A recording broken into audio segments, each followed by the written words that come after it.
कौन से दिन? सोमवार की अष्टमी हो, उस दिन शंकर जी के मंदिर में जाओ, 3 चीज लेकर जाओ, मूंग के दाने, चावल, बेलपत्र। चावल जो 31 लेकर गए हो, अपनी कामना कर कर शंकर जी की देहली पर रख दो, चौखट पर, कहीं पर भी एकांत में उसको रख दिया जाए। मूंग के जो दाने लेकर गए हो 31, वो नंदी के पास में, जो नंदी का पांव ऊंचा रहता है उस पांव के पास रख दीजिए। और जो 31 बेलपत्र लेकर गए हो, वो 31 बेलपत्र अशोक सुंदरी वाली जो जगह है, आपको पहले बताया है कथा में, अशोक सुंदरी जी का स्थान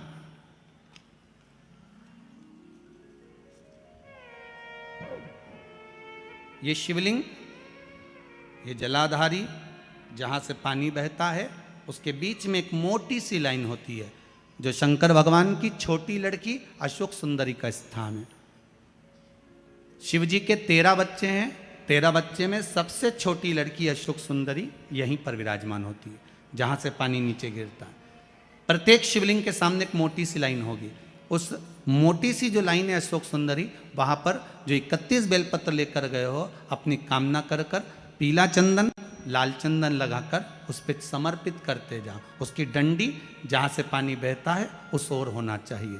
आप निवेदन कर कर देखो, एक सोमवार की अष्टमी पर कर कर देखना, दूसरी सोमवार की अष्टमी आएगी, अपने आप आपका काम हो गया होगा। बाबा से निवेदन तो करो, क्यों भटक रहे? भोला सब दुख काटो,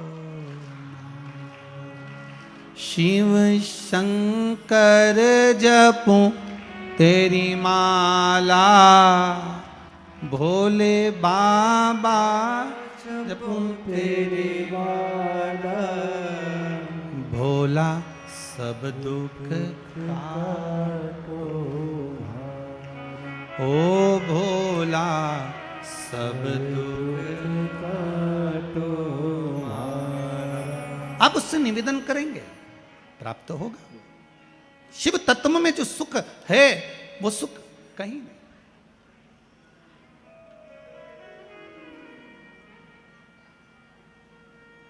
एक मात्र शिव मंदिर में झाड़ू लगा रही हैं अहिल्याबाई,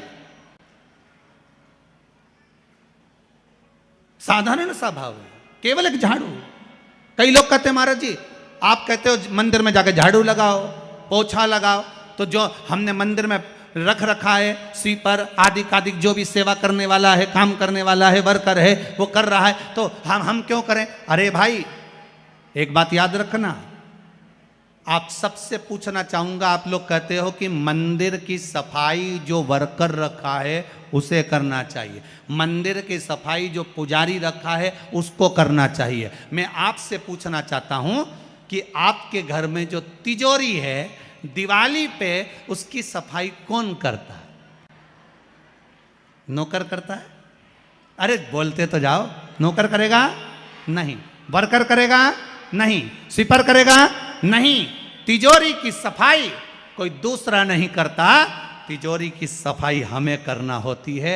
उसी तरह मंदिर की सफाई ना पुजारी करे, ना कोई वर्कर करे, जो दर्शन करने जाए वो करे, क्योंकि ये तिजोरी है हमारी, ये तिजोरी है हमारी, यहां से हमें मिलता है, ये मेरा देव अधिदेव महादेव देता है, और कम नहीं देता। वो चोर को कुबेर बना सकता है तो तुम्हें भी बना सकता, उसका कोई भरोसा नहीं है दादा, कोई भरोसा नहीं मेरे शंकर का, कब क्या दे दे कोई भरोसा नहीं। पहले भी कथा में कहा, शिव देने वाले वो देता। अब मेरे देव अधिदेव महादेव की कथा कर रही है, वहीं से मल्हार राव जी होलकर निकल कर जा रहे थे, उन्होंने उस बेटी को देखा जो शिव मंदिर में पूजन कर रही, और पूजन करने के बाद शंकर जी के मंदिर का थोड़ा सा प्रसाद ले जाकर बाहर छोटे छोटे लोग जो भी भोजन कर रहे थे उनको प्रदान कर रहे। एक साधारण से घर की बेटी, बिल्कुल सहज सरल, और बाबा ने कृपा क्या कर दी कि मालवा के राजा मल्हारराव जी होलकर जी ने अपने बेटे के लिए उस कन्या को चुन लिया और विवाह कराकर अपने घर लेकर आ गए महाराज। और यहाँ पर आई जब माता अहिल्याबाई इस मालवा में जब आई, तब उनकी भक्ति कितनी प्रबल थी कि साथ में अगर कुछ लेकर आई हैं तो वो देव अधिदेव महादेव लेकर आई, शंकर को लेकर। शिव पूरी दुनिया में कितने भी होंगे ना, किसी के हाथ में शंकर नजर नहीं आएंगे, पर अहिल्याबाई के हाथ में शिव जी दिखेंगे। आप भी शंकर को लेकर चलो ना, आप हाथ में लेकर मत चलो, इस दिल में तो लेकर चलो। थोड़ा सा दुख आया, थोड़ी सी तकलीफ आई, थोड़ा सा कष्ट आया, जपने बैठ जाओ, श्री शिवाय नमस्तुभ्यं। थोड़ा सा कष्ट आया, नमः शिवाय जपो, पंचाक्षर मंत्र जपो, महामृत्युंजय मंत्र जपो। दुख आए, शिव याद आए।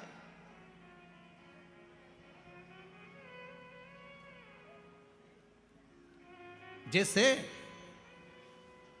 देवराज नाम का ब्राह्मण चोरी कर कर लाता, मंदिर में गया, कभी भगवान के मंदिर नहीं गया, पर आज शरीर में जब ताप आया शिव मंदिर में पहुंच गया। और देवराज नाम का ब्राह्मण जब मंदिर के अंदर गया, वहां शिव महापुराण की कथा चल रही थी, थोड़ी देर की, एक क्षण की, एक पल की कथा सुन ली, और कथा सुनी, चित्तवृत्ति में बैठी।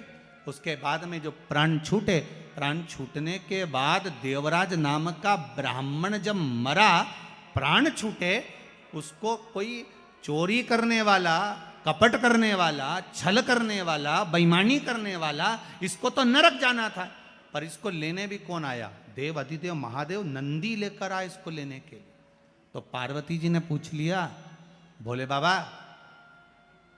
सुनो तो, ये तो पापी है, इसने पाप करा है, चोरी करी है, छल करा, बेईमानी करी, कपट करी, और आप इसको नंदी पर लेकर जा रहे हो, क्यों? शंकर भगवान कहते हैं, पार्वती ये देवराज नाम का ब्राह्मण जिसने चोरी करी है, शंकर जी के मंदिर में जाकर थोड़ी सी कथा सुन ली है, कथा सुनकर जहां ये प्राण त्याग रहा है, वहां पर बेलपत्री का वृक्ष है, उस वृक्ष के नीचे मरा है, इसलिए कैलाश जाएगा, ये कहीं नरक नहीं जाएगा, ये कैलाश की होगा, ये बेलपत्री के वृक्ष के नीचे मरा, बेल के वृक्ष के नीचे गए, इसलिए ये कैलाश जाएगा। आज भी नियम है, कोई मरता है उसको लेकर जाते हैं, राम नाम सत्य बोलते लेकर जाते हैं, शमशान में जाने पर एक जगह पर उसको विश्राम दिया जाता है। इधर देते कि नहीं देते? इंदौर में देते हैं, एक जगह पर विश्राम दिया जाता है, अर्थी को उतारा जाता है, उतारा करा जाता है, यहाँ उतारो, यहाँ विश्राम दे दो। तो बच्चे पूछते हैं, पापा यहाँ पर ये दादाजी को क्यों उतारा, यहाँ बीच रास्ते में इनको क्यों रोका? तो कहा बेटा यहाँ उतारना पड़ता है, पर बच्चों को ये नहीं बता पाए कि यहाँ उतारा क्यों जाता है, क्योंकि शिव महापुराण में लिखा है कि देवराज नाम के ब्राह्मण के जहां प्राण छूटे थे वहां बेलपत्री का वृक्ष था, इसलिए हिंदू धर्म में रीति है, शमशान में ले जाने से पहले कहीं पर बेलपत्री का अगर पेड़ होता था तो उसके नीचे थोड़ी देर अर्थी को रख दिया जाता था कि बेलपत्री की छांव पड़ेगी तो ये जीवात्मा नरक नहीं भोगेगी, शंकर के धाम चली जाएगी, फिर ये सुख भोगने वाली, नरक नहीं, इसको सुख का अनुभव होगा, इसको सुख की प्राप्ति होगी।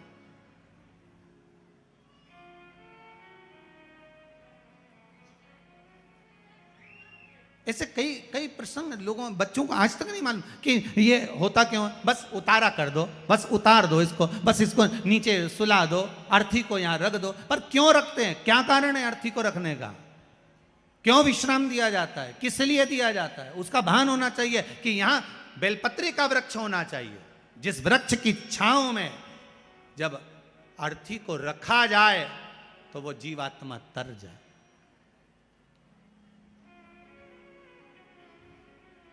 कई लोग कहते हैं गुरुदेव,